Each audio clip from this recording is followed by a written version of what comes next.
I grew up in church, and for a long time I felt like much of it was performance. I learned how to look spiritual before I learned how to be honest. I pretended I was in the spirit when I wasn't. Pretended I was moved when I felt nothing. Pretended I was convicted when I wasn't. Pretended I knew what I was doing when I was praying, worshiping, leading, when, in truth, I had no clue. What I longed for was the real, a place where I could be myself, broken but safe, weary but learning, weak but growing, inadequate but still approved and loved. Like every system in the world, the church, at least in part, has fallen prey to human motives. We've built names for ourselves, fueled by elitism, prominence, control, and money, until something organic has been replaced by something managed. Something living has been replaced by something staged. And in the process, we drift from the simplicity and power that marked the early church. Christianity, as I've come to understand it, is not merely a label. It is a process, an ongoing, transformative journey. It is movement from who we are to who we were created to be, a return to original intent. And that kind of transformation requires authenticity. Peter was volatile. Thomas wrestled with doubt. Judas was self-absorbed, attached to what he wanted when he wanted it. None of them began as polished saints, but being with Jesus took them somewhere. The point was never, arrive perfect and then follow. The point was, follow and be changed. Christianity is not God as a genie in a bottle.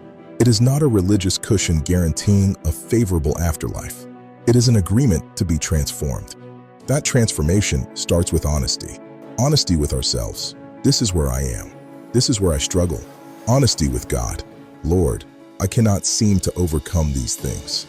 Honesty with others. Confess your faults to one another and pray for one another that you may be healed. Yet, too often, the church has made this kind of transparency unsafe. In many places, honesty is treated like rebellion. Struggle is treated like scandal. Confession is met with judgment or suspicion or quiet social exile. Sometimes not so quiet. But if we cannot be honest, how can we be healed? If we cannot be seen, how can we be formed? If we must perform, how can we mature?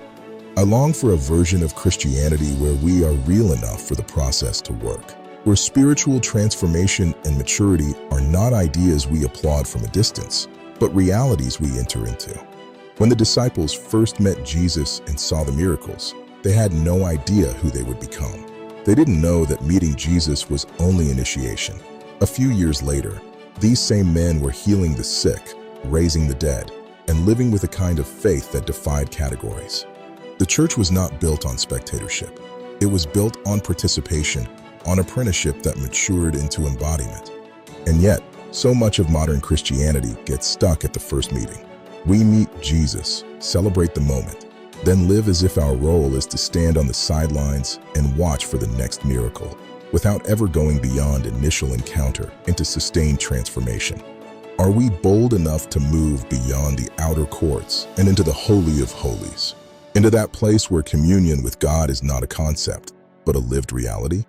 I once heard an evangelist say she would die a martyr. She had been sick to the point of death several times, and God healed her. So she asked, "How else am I going to go?" That kind of statement provokes something in me, not because it's dramatic, but because it's undomesticated. It's faith that has not negotiated terms with limitation. Where's that kind of Christianity now? Do we still dare to believe God for the impossible? Do we dare to believe for life so saturated with God that death cannot interrupt it? So enduring that only fire, wind, and glory can escort it from this realm? Jesus once said of a beloved disciple, "If I will that he remain till I come, what is that to you?" He was speaking of John, about whom, to this day, history leaves questions. Tradition suggests attempts to kill him failed. Whatever one concludes historically, the provocation remains. What if God is not bound by our assumptions? What if the limits we treat as law are, in fact, negotiable in the presence of the eternal? Is anything impossible for God? These are musings, yes, but they are not weightless. They are an invitation to stretch beyond the default boundaries of the mortal mind and remember that our imposed limitations do not govern the God we serve. So here is my challenge, first to myself, and then to anyone reading. Dare to be authentic in a world that demands conformity. Dare to believe differently in a world that demands sameness. Dare to reach for the impossible in a world that glorifies limitation. Those who know their God shall be strong and carry out great exploits.